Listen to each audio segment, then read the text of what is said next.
It's a bittersweet privilege to be taking Endeavour on its last flight, delivering the last major piece to the ISS.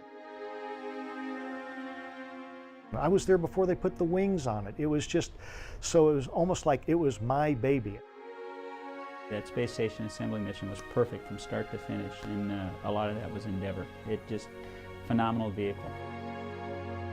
The Eagle represents, the United States of America. It's something we're proud of. That's our bird. That's the Eagle. After nearly 2 decades of achievements in space, Endeavour makes one last reach for the stars on its 25th and final mission.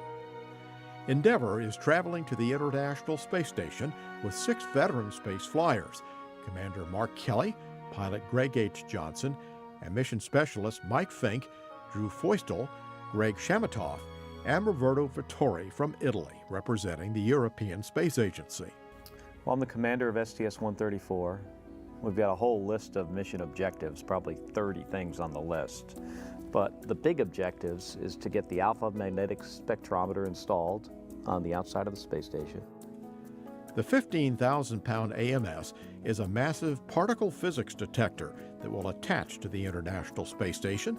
Its job, to search through cosmic rays, looking for proof of dark matter and antimatter. In my mind, this is like the Hubble Space Telescope. I mean, it has the same type of potential for revolutionizing our understanding of the universe. They're also delivering critical spare parts to help keep the station up and running for years to come, along with the shuttle's orbiter boom sensor system. Feustel, Fink, and Chamatoff will rotate through 4 spacewalks, the last performed by shuttle crew members for the remainder of the Space Shuttle program. And when Endeavour makes its final touchdown on the runway, it will end a storied flying career for the youngest of NASA's shuttle orbiters. Even Endeavour's beginnings were unique. It was built as a replacement for Space Shuttle Challenger, a name for the first ship commanded by explorer James Cook. At the time of the Challenger accident, astronaut Barbara Morgan was part of the Teacher in Space program, serving as backup to teacher Krista McAuliffe, who launched aboard Challenger on that fateful day in 1986. I think Endeavour in particular, because she was named by school children all over the country, that really shows a carrying on and a moving forward, and how open-ended and never-ending that future can be. Like all shuttle orbiters before it, Endeavour was built by Rockwell in Palmdale, California. That's where astronaut Bruce Melnick's bond with Endeavour began. My first job as an astronaut, even before I was a qualified astronaut, was to represent the astronaut office out in Palmdale, where Endeavour was being built. So I got to see her being built from scratch to finish, got to see the wings put on, and it's amazing. The nation's brand new space shuttle was delivered to Kennedy Space Center on May 7, 1991, exactly 1 year before its maiden flight. It was great to see Endeavour come in. We knew why it was coming, because it was replacing Challenger. So it was going to be the new fleet leader and the new kid on the block.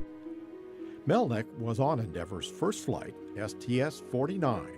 The 7-person crew faced an ambitious 8-day mission to repair the stranded Intelsat 6 satellite. I'll never forget when Dan Brandenstein, who was the chief astronaut at the time, asked me if I wanted to be on the first flight of Endeavour. I mean, you could hear me hooting and hollering, because that was going to be the premier mission at the time. Endeavour made history again during the last shuttle mission of 1993, when 7 astronauts upgraded the Hubble Space Telescope and improved its vision. It was an extremely complex flight, involving 5 back-to-back spacewalks. And in the end, all the hard work paid off.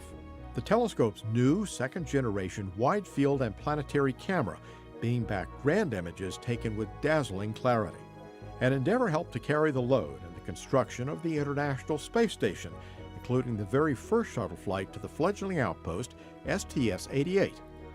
Endeavour delivered the American Unity module, and astronauts connected it to the Russian Zarya module already in place, and the station was born. Kennedy Space Center Director Bob Cabana commanded that cornerstone flight. I have to admit, because I got to command Endeavour on that first space station assembly mission, I'm a little partial to Endeavour. But less than 3 years later, the nation was stunned by the terrorist attacks of September 11, 2001. On December 5th, all eyes turned to Kennedy Space Center, where Endeavour waited to make the first flight after the tragedy. Mike, first, we'd like to say thank you to the entire KSC team for getting Endeavour in great shape. And secondly, from the entire crew, we're all well aware that for over 200 years, and certainly over the last 2 months, freedom rings loud and clear across this country. But right here and right now, it's time to let freedom roar. Let's light them up. 1, we have booster ignition and liftoff of the Space Shuttle Endeavour, pushing our goals skyward using our station in space. Endeavour lifted the nation's spirits with a spectacular launch at the twilight's last gleaming. After 2 more flights, Endeavour entered an extended downtime for planned maintenance and upgrades, including the new glass cockpit and a global positioning system for landing. I think the missions you remember the most are the missions that were the toughest to get there, but we met our goals on the way. You know, we powered up in time after coming out of a major power down period and the major upgrades with the glass cockpit. The newly upgraded orbiter returned to service in August 2007 on the STS-118 mission. Morgan flew as a mission specialist and recalls watching an orbital sunrise. So I looked back up at the horizon again, and there was a crescent moon. And it literally seemed, even though it's not this easy to do, but it literally seemed all we had to do was yank on the tiller, take a right turn, and sail straight to the moon. And that's when I really understood how natural and how right space exploration, human space exploration is. And Endeavour played a big part of that. STS-134 will be Endeavour's 12th flight to the International Space Station. One of the most memorable deliveries was its most recent, the cupola with 7 windows, offering astronauts a room with a captivating view of their home world.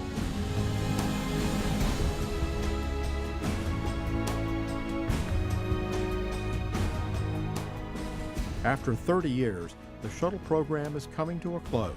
When you look up and you see that vehicle take off the launch pad, I mean, it's just such a sense of pride, and you feel the shock waves hitting you in the chest, and it just vibrates you. It just brings a tear to your eye that, you know, we're a part of that program. And then to see Endeavour go up, the last ship that I flew, and I was on her maiden voyage, and she, you know, treated us so well. To see her go into space for the last time, knowing that she's going to be retired after this flight, is going to be a real sad day. The vehicles we see, you know, every one of the vehicles, including Endeavour and Discovery and Atlantis, they're all part of us, and they all are, you know, they're alive, and they represent each and one of every one of us that had worked on them.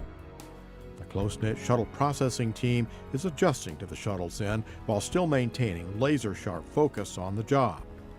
You know, personally, we do have to think about putting our emotions aside. We have our job number 1, which is to get this vehicle prepared safely for the mission at hand with STS-134 launch.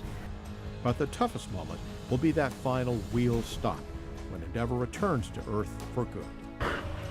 Houston, Endeavour, we'll stop. Roger, wheel stop, Endeavour. Welcome home. I didn't want to get out of the seat. I mean, this was my spaceship. You know, it really, that was hard getting out. In fact, of all the things I've done, it was hard. Getting out of that seat and giving Endeavour back to the team was, that was tough. When Endeavour flies for the last time, it'll be show respect for everything that we've done for many, many years. We love the shuttle program, and we love this vehicle. Any vehicle that flies has to, you know, prove that it's flight worthy, and Endeavour did that. It's been a great vehicle.